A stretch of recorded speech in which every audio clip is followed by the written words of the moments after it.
Good morning and welcome to our joint webinar with Clydesdale Bank and Clarkslegal on employee ownership trusts, also referred to as EOTs for short. My name is Ian Barton. I'm the Managing Director in Quantima's corporate finance business, and I'll be the chair for the discussion today. In this webinar, we're going to provide you with a brief overview of EOTs as a viable mechanism to sell a business. We'll discuss the benefits, the disadvantages, and the ways to structure an EOT, as well as the reasons for why you would use a bank to help fund that EOT transaction. The Q&A function is open on this webinar, so do please feel free to submit your own questions in real time. Our webinar on this topic last year, we were absolutely overwhelmed with questions, so we in the panel look forward to seeing what areas you want to get deeper into today. And we've also had a few questions already submitted beforehand, so we'll do our best to answer as many of those in our hour as we can. Before we kick off, just ask for your patience if we do experience any connectivity difficulties. But with that, let me introduce you to the speakers for today. First up, we have my colleague Adrian Howells, who is a director in our corporate finance team.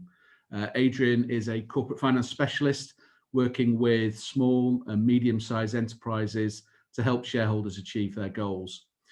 He's got significant experience in selling businesses to maximize shareholder value, buying businesses to assist shareholders in their growth and acquisition strategy, or as part of a management buy-in, providing debt advice, whether that's to facilitate a transaction or business growth, capital spend, or enabling shareholders to take some money off the table, and financial modelling. Following on from Adrian, we have Stuart Mullins, a partner at Clarkslegal, who is a specialist tech startup advisor for Forbury Tech. Stuart has got extensive experience providing effective corporate and business law advice to a wide range of businesses across all sectors, particularly on corporate structures, insolvency, and business funding. Finally, we have John Palmer, a director in the Clydesdale and Yorkshire Bank's cash flow finance team, where he supports small to medium-sized enterprises from a variety of sectors as they seek to raise debt for management buyouts, acquisitions, and growth capital. More recently, John and the cash flow team have been working closely with specialists in the market to create a specific offering to businesses raising debt as part of a sale to an EOT, and as a result have completed a number of transactions in the last 18 months. So with the introductions made, I'll hand over to Adrian to start the discussion. Adrian. Thank you, Ian. Good morning, everyone. Thanks for joining us. I've got a reasonable amount to cover, so this might be slightly whistle-stop. If anything's a bit too brief, do feel free to get in touch with any of the panelists, either in the Q&A or our contact details will be at the end, so more than happy to cover this in more detail with you afterwards. First of all, what is an EOT, an Employee Ownership Trust? So introduced as part of the Finance Act in 2014, this was quite a progressive piece of government legislation, creating an alternative method to sell a business to the more traditional methods that we're all familiar with. By traditional methods, I'm referring to sale to a trade buyer, a competitor, or a sort of management buyout type structure, often backed by private equity. With an employee ownership trust, rather than selling to a third-party buyer, you are actually selling, in essence, to your staff. So you sell to a trust which holds the business on behalf of your staff. So your staff become de facto owners of the business. It has various tax advantages, which I will come onto, and as a result of that, it's been sort of back on the agenda more recently, as there's been a lot of talk about what might happen with capital gains tax in particular. So hopefully that covers what an EOT is. What I want to focus on is three key things. So the advantages of using an EOT, the disadvantages of using an EOT, and then finally just a quick run through what a transaction process would look like. So if I can get my first slide, please. So I'm going to come about this sort of almost from the other way around, i.e. what are the problems in a traditional exit, those that we're more familiar with, and those of you particularly, many of the lawyers will be on this call, will be all too familiar with some of the pitfalls of a traditional exit. So, first of all, we've got to find a buyer. That is not an easy process. That is a drawn out, quite lengthy process. With the best will in the world, you will never find, particularly if you're going to trade, you will never find the optimal or the full list of potential buyers. You end up in sort of endless meetings with potential acquirers as well. It's quite time consuming and can be quite draining, frankly. You then move on to price. You don't tend to set a selling price. You might set an expectation. You don't tend to set a selling price when selling a business. So you end up going into price negotiations, which inevitably become price renegotiations. And we're probably all a bit too familiar with the last minute price chip. You are then managing multiple parties. So there's various sets of lawyers. We have the buyer's lawyers, the seller's lawyers, the bank's lawyers. There'll be various diligence streams as well. So financial due diligence, commercial due diligence, management due diligence, legal due diligence. And finally, of course, we're going to probably have some sort of tax advice coming in as well. All of these parties need corralling in order to ensure that the transaction remains smooth on sort of timeline and that it actually happens. You can end up with quite comprehensive warranties, and this is quite a lengthy part of processes as well, as these are sort of thrashed out between the buyer and the seller. It's quite a stressful part of the process.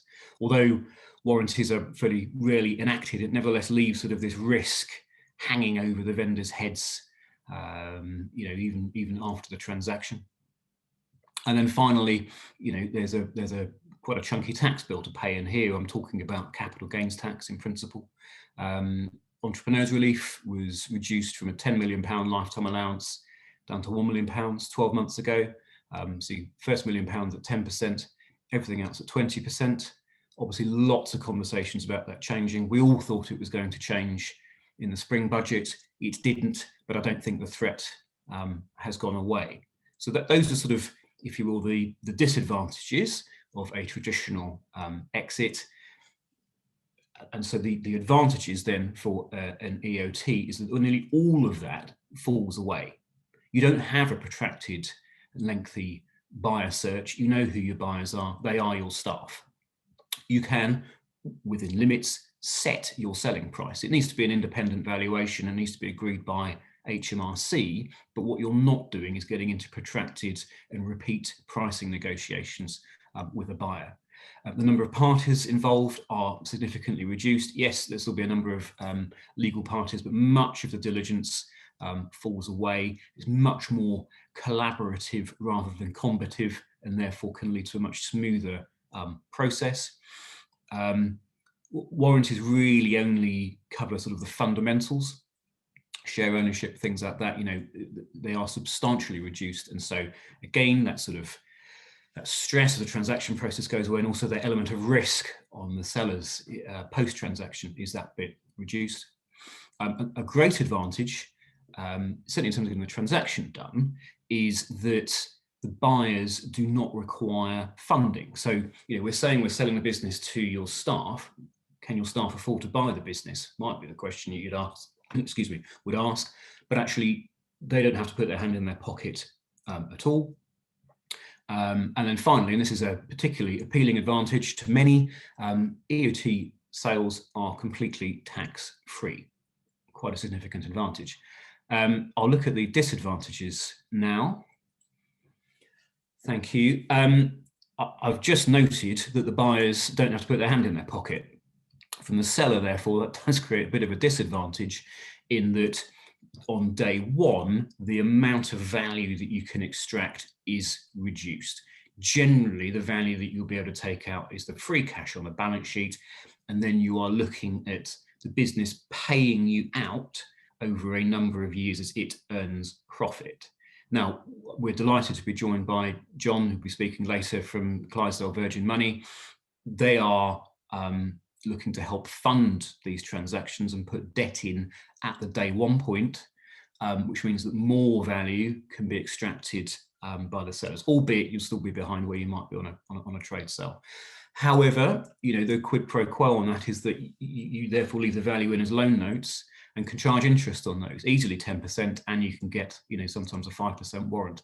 And I challenge you to find 10% interest paid by a bank at the moment. Second disadvantage, so exiting employee ownership trusts is a less trodden pathway. This is less of a problem if you sell 100% of your shares into the trust. You aren't required to do so. You can maintain a minority stake. However, exits have been done. They are possible. They just need to be done sort of if it's in the interest of all the beneficiaries of the trust. And of course, actually, they haven't paid for any of this, so selling and getting a windfall may well be in their interest. So, that's not too much of a challenge. Those same staff will suffer an income tax event because they haven't paid up front. When the value is realised of their shares, that is sort of deemed as income tax. But again, they haven't paid anything up front. So, I don't think you'll see too much resistance as they're sort of, essentially gifted this value. Where you're generally having to step away, you do have to lose control of your business. That is a defining point of an EOT. So of course, if you've left a lot of value behind in these loan notes, you need to, the business needs to be able to perform to pay you out. How do you keep control? Well, actually, you can remain involved. You can keep up to 49% of the shares of the vendor. You can stay on the board of directors. You can stay employed. And if you choose this sort of the corporate representative on the board of trustees carefully, which is part of the legal machinations you'll go through, that they can help look after your interests. Finally, clearly the business will be burdened by a fair bit of debt, particularly if you take bank debt as well. But this is all essentially debt paying you out. But of course, it's stress on the business. The answer to that really is to try and make sure you're carefully structured in terms of the transaction. You're not over levered.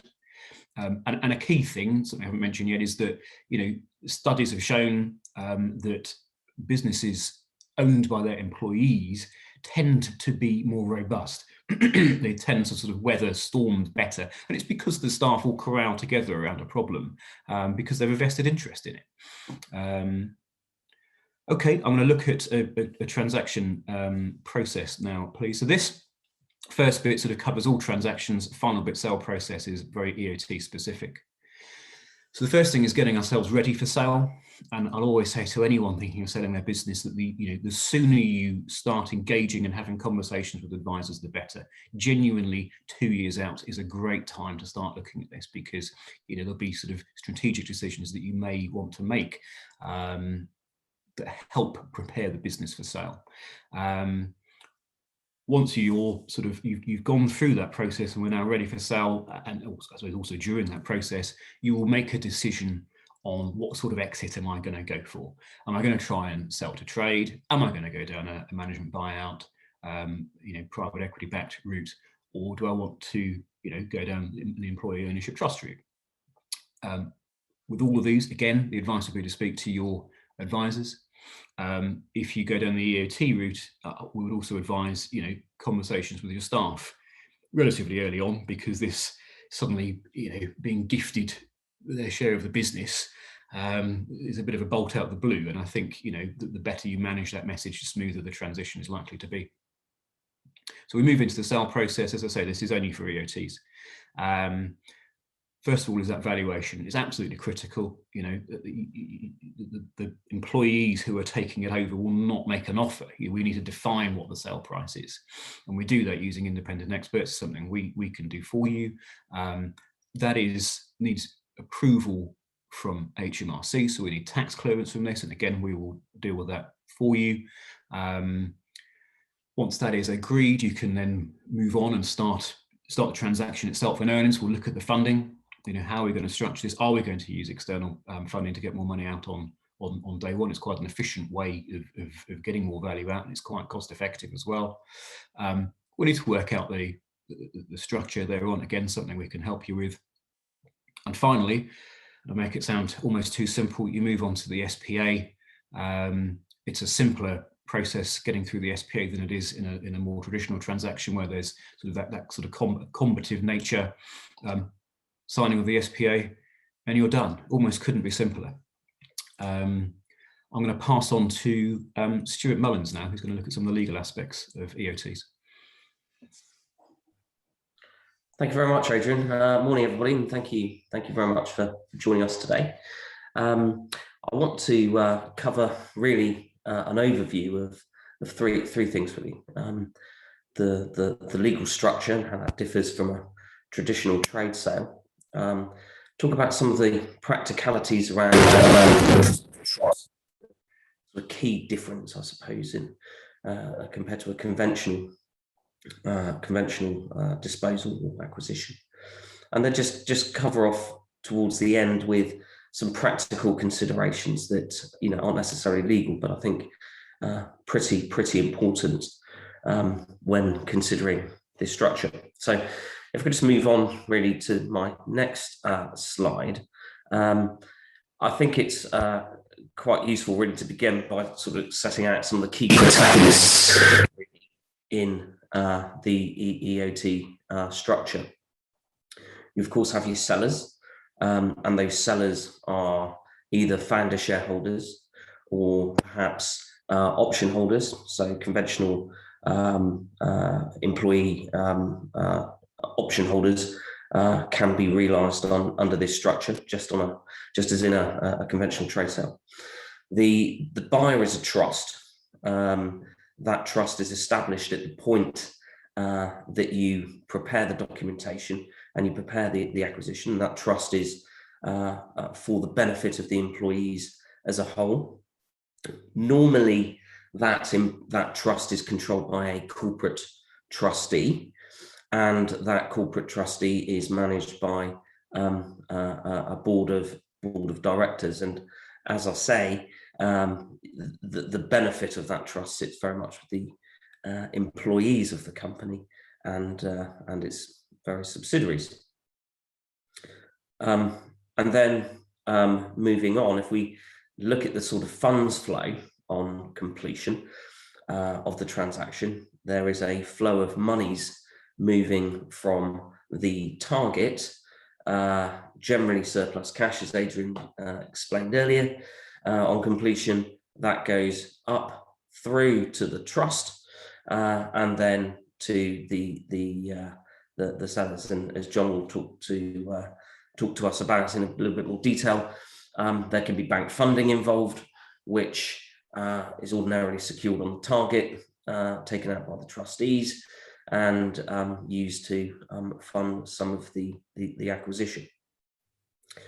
And of course, the role of the trust really is to manage the shareholding for the beneficiaries. So the employees is a class of beneficiary as a whole. Really, that's the obligation of the trust, and to ensure that the terms of the purchase agreement are adhered to, and that the consideration is paid, and that any surplus cash is distributed to the beneficiaries. And there are advantages and tax advantages to remunerate employees or the beneficiaries up to a certain amount, 3,600 a year, tax-free, for any surplus cash. The reality is that the trust probably meets 4 or 5 times a year to ensure that monies are paid and that the obligations under the SBA are adhered to, and distributions are made to the employees as and when possible. So our key parties here, of course, are sellers, and as Adrian explained, you have to sell a qualifying interest. You don't necessarily need to sell your whole shareholding. So you have potentially existing shareholders, you have the trustees, you have the board of directors of the target company, and you do need to be very careful about how at law the different characters sit in these roles to ensure that you're clear on potential conflicts of interest.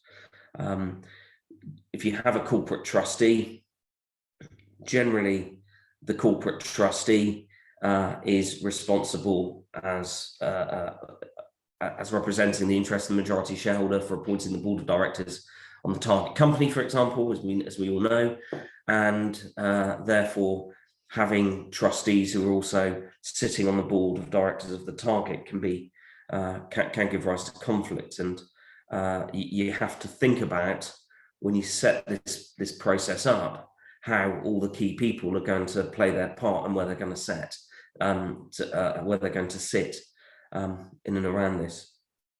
And one of the ways in which you can avoid some of the conflict issues with regards to representation on the target and sitting on the board of a corporate trustee is this concept of employee council that you may have come across if you've done any reading on EOTs. And of course, the employee council really is a committee, if you like, of a representative group of the employees who have their rights and powers enshrined in the trust deed, and that talks about their roles, their responsibilities, and particularly sets out what role they'll play. And generally, they will be responsible for removing or agreeing positions on the board. They will have a say in the remuneration of trustees. Any disposal or of assets, or indeed shares, by the trustees will generally need their consent to ensure that the actions of the board of corporate trustee, or the trustees, are acting in the best interest. And generally, they will need to consent to any amendments to the constitutional document, the trust deed itself, going forward. So that's I think quite again a unique element that needs to be considered in the purchase or disposal of a business through a trustee structure. And as Adrian explained, it's very much a collaborative approach. The seller needs to set out with their advisors a pack of information, which involves a sale agreement, involves a good stab at the trust deed, involves access to a data room and DD due diligence that is akin to a management buyout, so not so comprehensive as if it was an arm's length third-party sale, and really be prepared to present this to the trustees, who then need to take advice and must take advice and discuss that in a more collaborative context with the seller, as opposed to a conventional trade sale. So if I could just move on to the next slide, please. I just want to take a moment to run through what I consider to be some of the key rules around these schemes. And I talk very much about the need to approach this collaboratively, as opposed to a combative approach, if that's the right word, when dealing with a trade sale or disposal through conventional means. It needs to be a collaborative approach. The other area really is this concept of equality that comes through in the legislation, and what we mean by that is that you can't discriminate against different categories of employee. You can't exclude a classification of employee. It doesn't mean that everybody ranks equally in terms of their entitlement under the trust. But what you have to do is you have to set out some pretty clear criteria to demonstrate how people's entitlement under that trust is calculated. And but by that I mean, ordinarily your entitlement under the trust is generally linked to length of service, seniority within the organisation. That then leads, as I say, to clear criteria about how you're sharing the income generated by the trust, and also on a capital disposal should the trust sell its interest going forward. Adrian alluded to this in his presentation. It's absolutely imperative that the structure is one where transfer of control has taken place. We can't retain control via the back door. Any such suggestion would lead to it being a sham arrangement and challenged by HMRC. What do we mean by that? Well, what we mean is that a qualifying interest needs to be disposed of, which is generally more than 51% of the shareholding. And typically, when you're a seller, I find that there are individuals or sellers that do not necessarily want to turn their entire holding in the business into liquid cash. That can give rise to some inheritance tax planning issues going forward. It's about ensuring that they have enough cash to enjoy the rest of their lives versus generating too much that can cause them a tax bomb down the line. So that presents itself with a number of challenges because you do need to ensure that control has moved from you to the trust. So you do need to be careful about the usual mechanisms in shareholders' agreements, for example, where material shareholders may retain control over reserved matters. And you also need to have thought about how you implement any security for the deferred consideration and the usual protections that trigger on default may well inadvertently result in a dilution of the control test or a failure of the control test. So we have to think about that quite carefully in plan. We can overcome those problems. It's not too difficult, but you do have to be alert to those things when preparing the structure.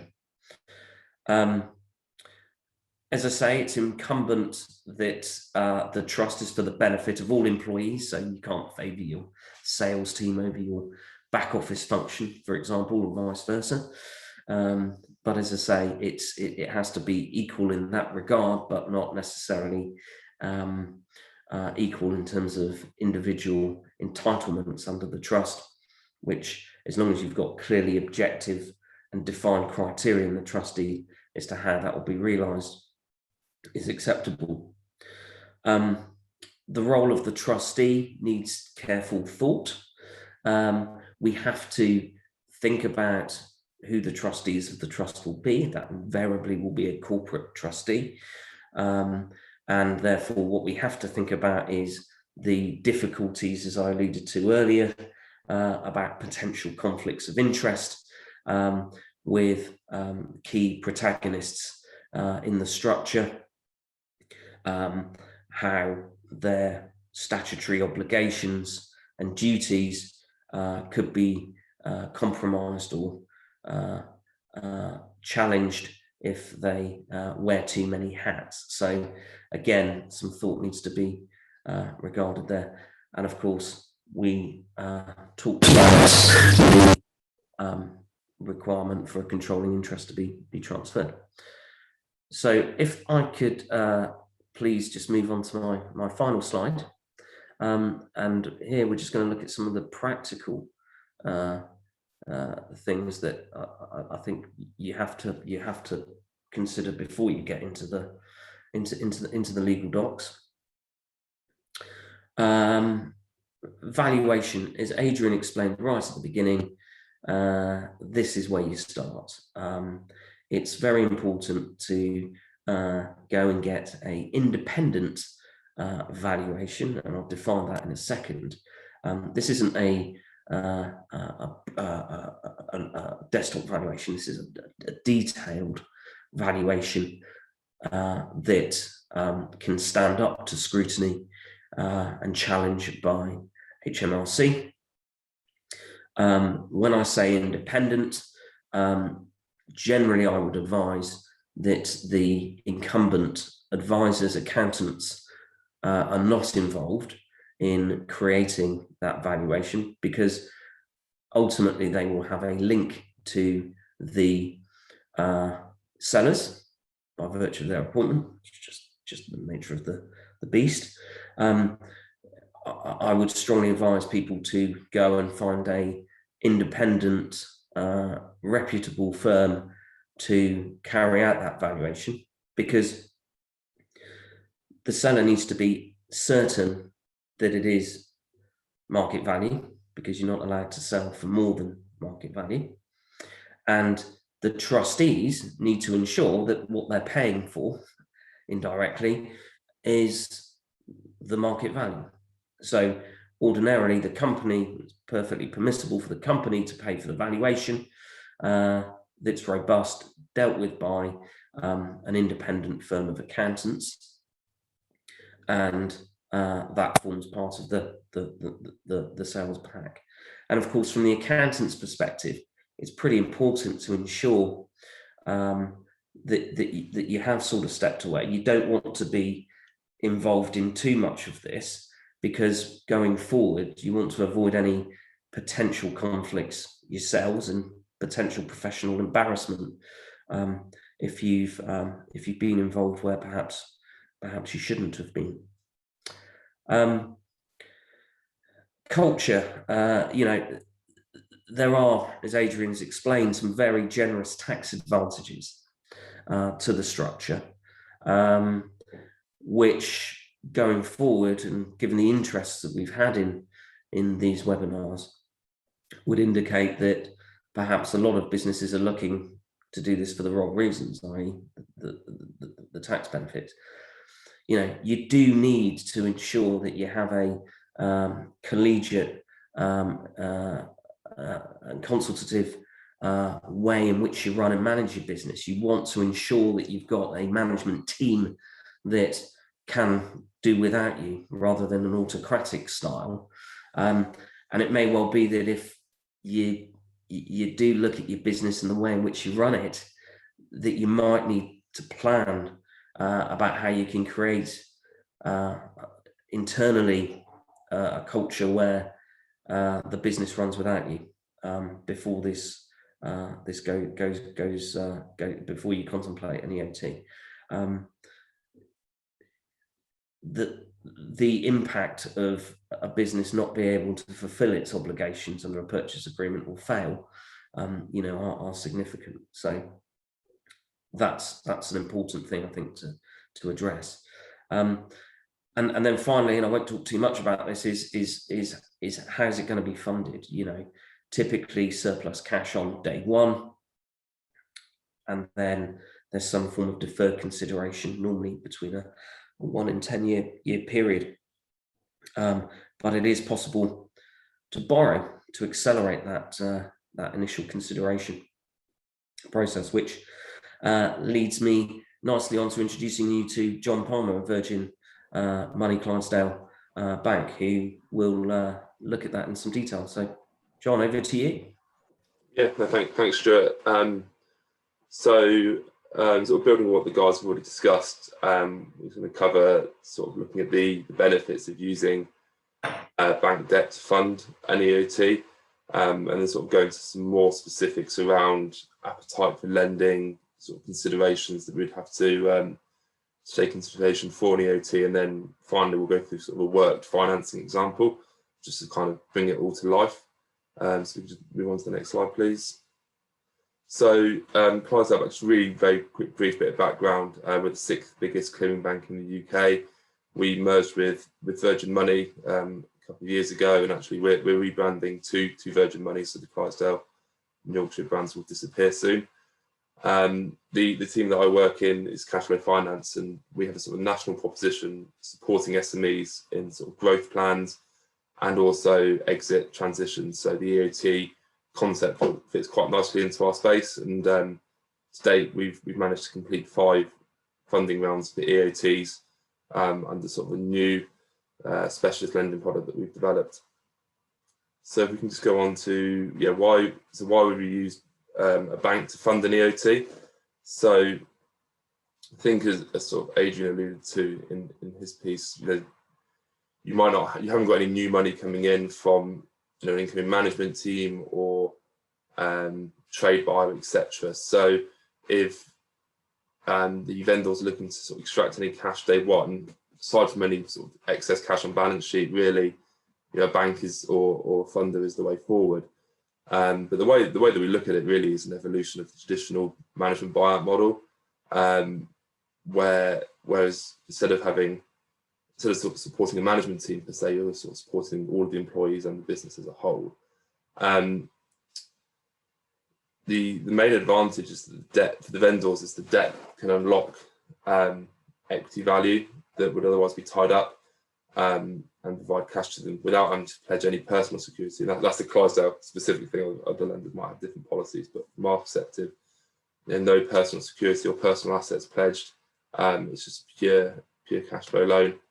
And then once you have sort of bank funding in place, you can use that lender or different lenders to advance further funding in future years, which means that time frame the vendors have for exit, which might usually be sort of 7 to 10 years, can be sort of materially reduced.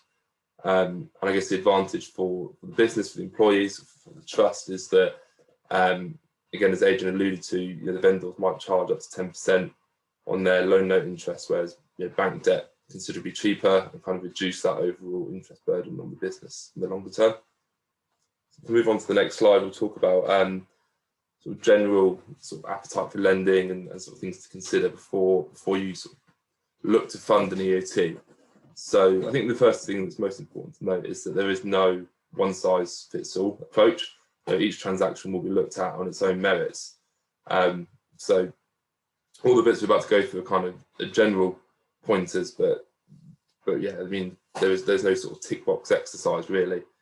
And I think one of the really key areas is that when assessing an EOT lend, it's very similar to how we would assess any other lend, which is, can the business generate sustainable cash, i.e., does EBITDA flow down to operational cash flow at a sustainable level and a strong level? The normal kind of key business risks, SWOT analysis, etc. Things like loss of markets, substitution, competition, etc. And also, the overall leverage in the business.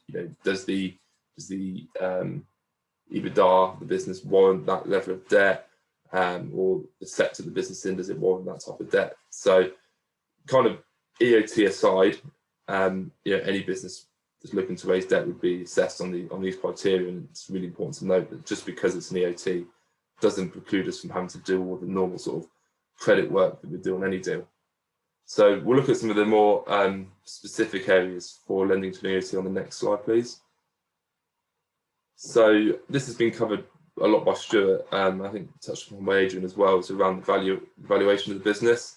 So with an EOT, you don't have a sort of buyer and seller relationship in the traditional sense, and therefore we, as a bank, need to make sure that the valuation that's been attributed to that business is fair and reasonable. So we would definitely require an independent valuation to be undertaken on any EOT deal to make sure that we're not funding against an incorrect value. And sort of moving on from that, really is kind of linked is how much of that value is actually being extracted day one. So typically with an EOT, and this is not the case for all of them, but on all the ones we've looked at to date, the vendor team are actually staying in as sort of the management team driving the business forward after completion. There'll be a transition period to the second tier management team who might also be taking EMI shares, etc. But fundamentally, the vendor team are still there and they're still driving the business forward. How much of that value are they extracting on day one? Are they still incentivized to drive the business forward, or actually are they taking so much off the table that that we can't really rely on them to run the business going forward. And then kind of touch on then, second tier management team in particular, are they suitably incentivized? Obviously the EOT, the concept of the EOT is that all employees should be suitably incentivized via, shared beneficiary of all the profits, especially when the bank debt's being repaid. But are the second tier management team, do they have separate shareholdings, equity instruments, etc., to give them incentivization? And then finally, specific to the bank, is the payment terms relating to the deferred consideration. So we would obviously want those payments to be subordinated to our debt to make sure that we're repaid first, but we would allow payment of interest or capital under certain circumstances, which we'll come on to in the specific funding requirement in a sec. But we just need to make sure that we're comfortable with those payment terms. And I guess if you're putting together an EOT and you want bank debt, something to think about is, whilst you can extract more cash day one, you might have limitations on how much you can extract whilst you have bank debt in play. So going to the next slide, we should have a worked example. Great. So this is the very imaginatively named ABC Limited, with EBITDA of £2 million valued at 5 times. So this is a £10 million business with £1 million of excess cash, i.e. cash not required for working capital on the balance sheet. So in this example, and this is purely illustrative, we've done bank debt of 3 million, which is 1.5 turns of leverage, and that repays over 5 years. And that means that cash out to the vendors would actually be 4 million on day one, which is 30% of the equity value, plus the 1 million of cash. And as Adrian alluded to, you don't pay capital gains tax on that versus the 20% you pay on a normal trade sale. And obviously that might increase in the future. We don't know what's coming down the track. So quite attractive. And then the deferred consideration of £6 million is what's left to the vendors, as we alluded to, subordinated to the bank. And in this particular example, we would use some kind of second tier cash covenant, 50% of excess cash generated, to allow that vendor loan note to be repaid, subject to an overall cap of £500,000, which is specifically done to kind of make it slightly less than the rate at which the bank debt is being repaid, so that we delever quicker. And you see, as we alluded to at the start, bank security is just a charge over the trust and debenture from the trading company. We don't take any personal security. Obviously, the value of the business is in the business, not in the trust, so we do need to take security there.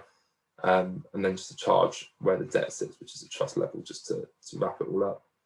And then again, in this example, subject to trading at the time, we would want to put further debt in probably 2 to 3. I've said 3 years there, but probably actually more like 18 months to 3 years. We would probably want to do a refinance and increase to put more debt in, which would allow further equity value to be extracted. So kind of shows you there how quickly you could actually have the vendors sort of paid off and sort of the EOT running purely for the benefit of its employees and profits being distributed thereafter. So that's me. That was very, very whistle stop, but I'll pass it back over to Ian for Q&A. So, well, thanks very much to Adrian, Stuart and John there for talking us through sort of all the different aspects. And it's clearly a complex topic, and whilst there are lots of similarities with MBOs or M&A type transactions, clearly there are some very specific areas which are different. And as Stuart was saying, there are clear there's a clear structure that needs to be followed, and if you interfere too much with that structure and cause the EOT to fail, then the consequences are quite significant. So it's important, as was said there, to enter it with the right cultural spirit in order to gain the benefits of timing, as Adrian talked about, flow of funding, as John's talked about, and future structuring, as Stuart's talked about there. We've had a whole variety of questions, and I'm going to try and, rather than asking them specifically, I'm going to try and sort of group them a little bit. We had a number of questions around how the price is set, and I'm sort of hoping that the answers that have been given by the panelists have covered that off for most people. in the sense that it's not a negotiated position, but it has to be an independent valuation that the trustees can rely on. And that's really the key. And as John was saying, that's an important element from a funder's perspective as well. But one area that I did want to pose back to the panel was around how the shareholdings are split. And I know, Stuart, you talked a little bit about how the employee ownership trust itself might be shared out amongst the employees, and perhaps you could open up by just giving a little bit more flavour around that and how you might differentiate different employees within that trust. But also there's been a few questions around, are there ways that you can motivate the more senior members of the team, perhaps outside of the EOT with other shares that are not in the EOT, so that you can motivate people perhaps have only just joined the business for future financial gain? Yeah, certainly, and thank you for your questions, everybody. So the first thing is, it's entirely feasible to adopt a CSOP or EMI option scheme for the benefit of key staff through EOT ownership. So you can still have those tie-ins and motivations. As I hope I explained, that the principle is equality, in that you can't close the door on people or classes of employee. It has to be for the benefit of the whole. But the way in which people are entitled to share can be distinguished. So it doesn't have to be equal, in the sense of, how long, what's the seniority, how long have they been employed in the business typically, and as long as those criteria are objective and set out in the trust deed, it is entirely possible to deal with people unequally in terms of value to the trust, but equal in terms of it has to apply to all employees and not just a division that you might favour over another, or back office versus sales as a simple example. It has to be for the benefit of the whole, and that's what the legislation means when it says, when it talks about equality. It's not about equality in quantum. You can distinguish, as I say, between seniority and length of service, as long as that is objective criteria and not discriminatory, and it's set out in the trust. So the trust, one of the questions that came through was about, it sounds like there's a lot of administrative burden with an EOT. I disagree with that. I think it is ultimately a streamlined, speedier exit compared to a conventional MBO. I mean, that's what we're talking about. We talk about culture and people being aligned to a business.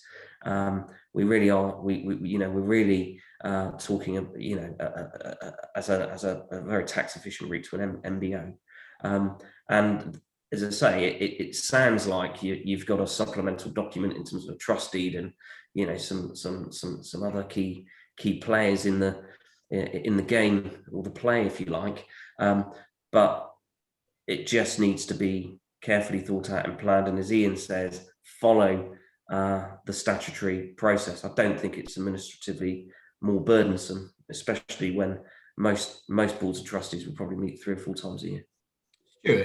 Am I right that it is possible to overlay an EMI scheme as well, so you can further differentiate? So if you've got a second, absolutely, the tried and tested incentives through CSOPs or EMIs are still playable, still applicable, and still relevant to a business or company that's owned by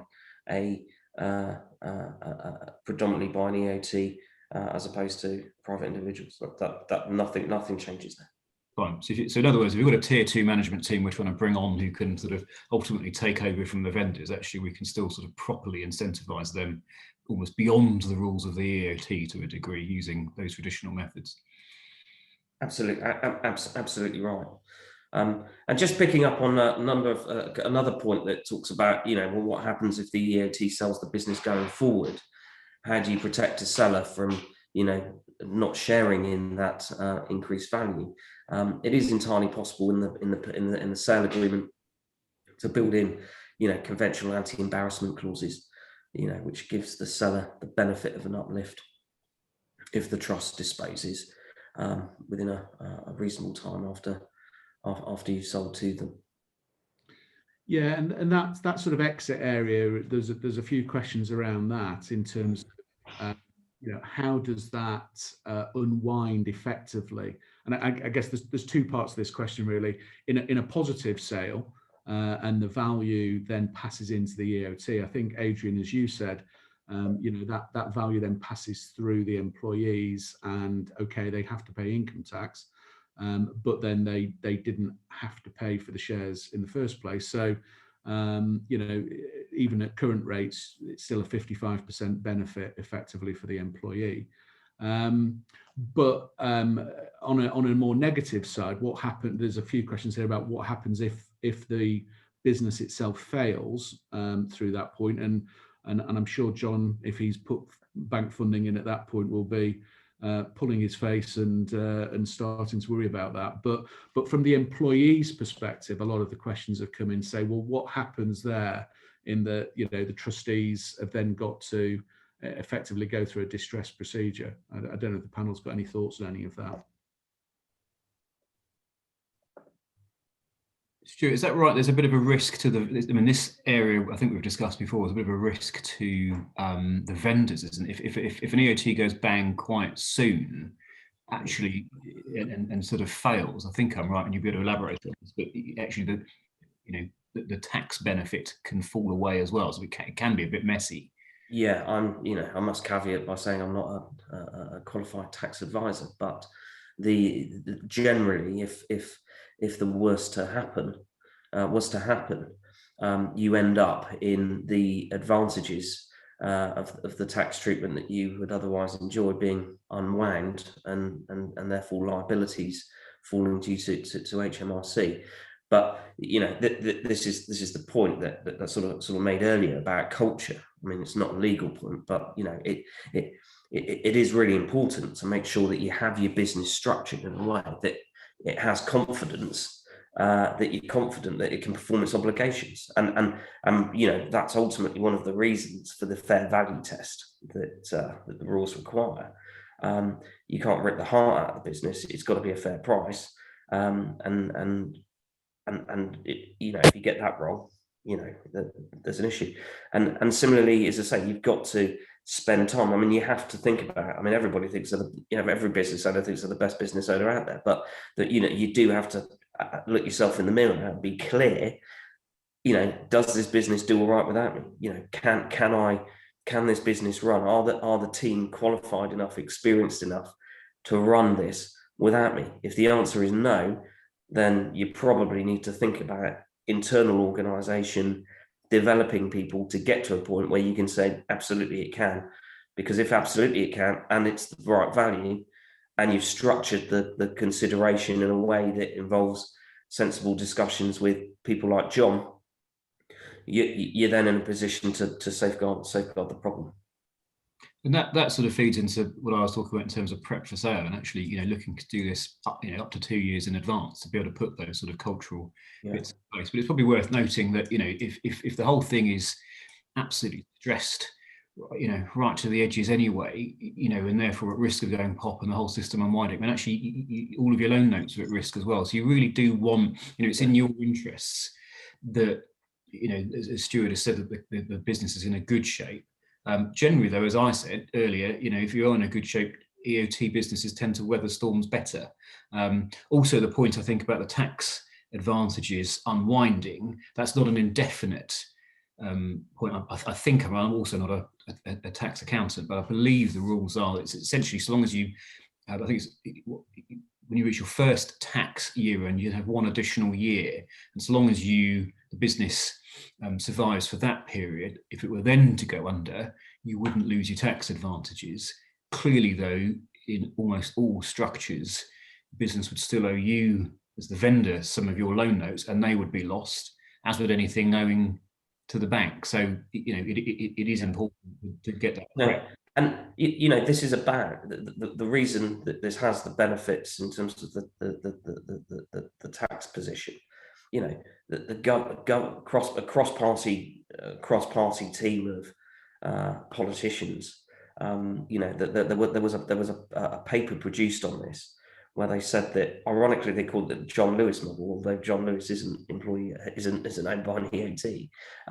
But the concept of having a business where everybody has albeit indirectly, has a vested interest in the performance and feels involved and empowered as part of that ownership, is hugely beneficial for society generally, in terms of, the stats are that, there's less turnover, there's better engagement, and therefore the business performs financially more profitably generally. These are the stats, and this is about employee engagement principally, and therefore, you should be driving this if it's for the right reasons, not just because there's no tax on the disposal of your shares. Yeah, I mean, conscious of time, and I mean, John, it might just be worth picking up, because there's a few questions that have come out here around comparing EOTs to MBOs in an approach, and perhaps from a bank's perspective. I know you talked through there the example on ABC, but but perhaps from your funding perspective, how you look at an EOT compared to an MBO, and whether there are any material differences in approach that you take when considering an EOT. Yeah, absolutely. I mean, with an MBO, one of the key things that a bank will look for is what new cash equity is coming into the business. So even when you've got a non-sponsored, i.e. no private equity coming in, it's just the management team buying the business off the vendor team, we would still expect to see some money going into the business from that management team as hurt money, usually sort of broadly one-time salary, which even for a lot of management teams can be quite challenging. And with an EOT, I guess on the other hand, we don't require any new sort of cash equity to come in, so you can purely fund it 100% on between debts and vendor financing, i.e. vendor loan note. So that's probably the biggest difference between the two. But what attracts us to the EOT over an MBO is, with an MBO, one of your key risks is management change. So you've got a new management team coming in, they've got to take on those customer relationships, etc., and drive the business forward, whereas they haven't had to do that before in most circumstances. Whereas with an EOT, as I sort of alluded to, the vendor team are usually staying in sort of senior management positions and are still responsible, at least on day one, for running the business. So that entire risk around change is incredibly minimal versus an MBO. So actually, from a bank's perspective, an EOT is a preferable structure to an MBO. We would rather fund an EOT. And I'm conscious that we're at 10:30, and so on that positive note, we'll try and wrap it up. Look, there's been a whole series of questions there. Some of them are quite specific around share splits and valuation points. And what we will do is we'll endeavour to get back to those individuals who've asked those specific questions with some observations and some thoughts as well. But as the slide shows, if there are more specific questions or things that you want to ask about your own business or an opportunity you're own thinking about, please do get in touch with any of the panel to talk about those specifically. So look, we hope you found today's joint webinar with Clarkslegal and Clydesdale Virgin Money engaging and informative. Thank you for your questions. Thank you very much to the speakers for taking time out this morning to share their knowledge, expertise and experience. And hopefully, as we move into next week, we can all get a chance to move indoors on pubs and restaurants. And no doubt that'll be just the time that the weather picks up and we'll all want to sit outside. So with that, thank you very much for joining us and have a good day. Goodbye.